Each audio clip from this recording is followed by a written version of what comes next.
Bonsoir à tous, bienvenue dans la deuxième partie de 64 minutes. Ce 9 mai à Moscou, la Russie a célébré la victoire contre l'Allemagne nazie avec un défilé militaire beaucoup plus sobre que les années précédentes.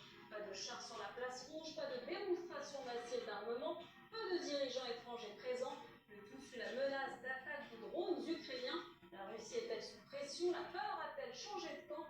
On en parle tout de suite avec nos invités. Robin Gastaldi, bonsoir, vous êtes enseignant à l'Université Paris 8, expert en relations internationales, auteur de L'Europe et ses armées, merci d'être avec nous.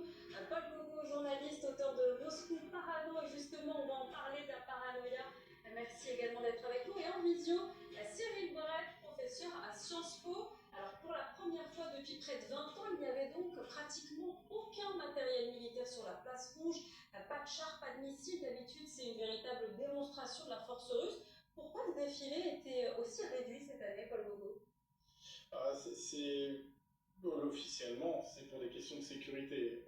Mais en fait, c'est vraiment un ensemble. C'est-à-dire que Vladimir Poutine, en ce moment, et c'est vraiment pas pour faire de la pub pour mon livre, vit dans une certaine paranoïa. Et il y a un petit détail à la fin de la cérémonie qui m'a permis, une fois de plus, de comprendre ça, c'est que moi, j'y ai assisté plein de fois à ce défilé militaire. Et tous les ans, Vladimir Poutine, après, descendait de sa tribune pour venir nous saluer, alors pas nous personnellement, mais le public, les gens présents, au pied des tribunes. Là, il est descendu sur la tribune, il a sauté dans un van à vitre teintée, parce que la suite de la cérémonie est 200 mètres plus bas d'habitude, donc il le fait à pied les autres années.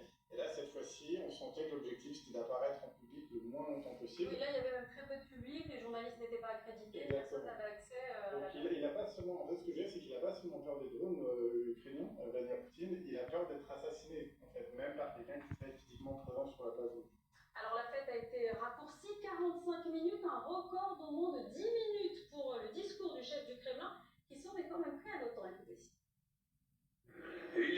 L'exploit grandiose de la génération des vainqueurs inspire aujourd'hui les soldats qui remplissent les objectifs de l'opération militaire spéciale. Ils font face à une force agressive, armée et soutenue par l'ensemble du bloc de l'OTAN. Et malgré cela, nos héros continuent d'avancer. Robin Gastaldi,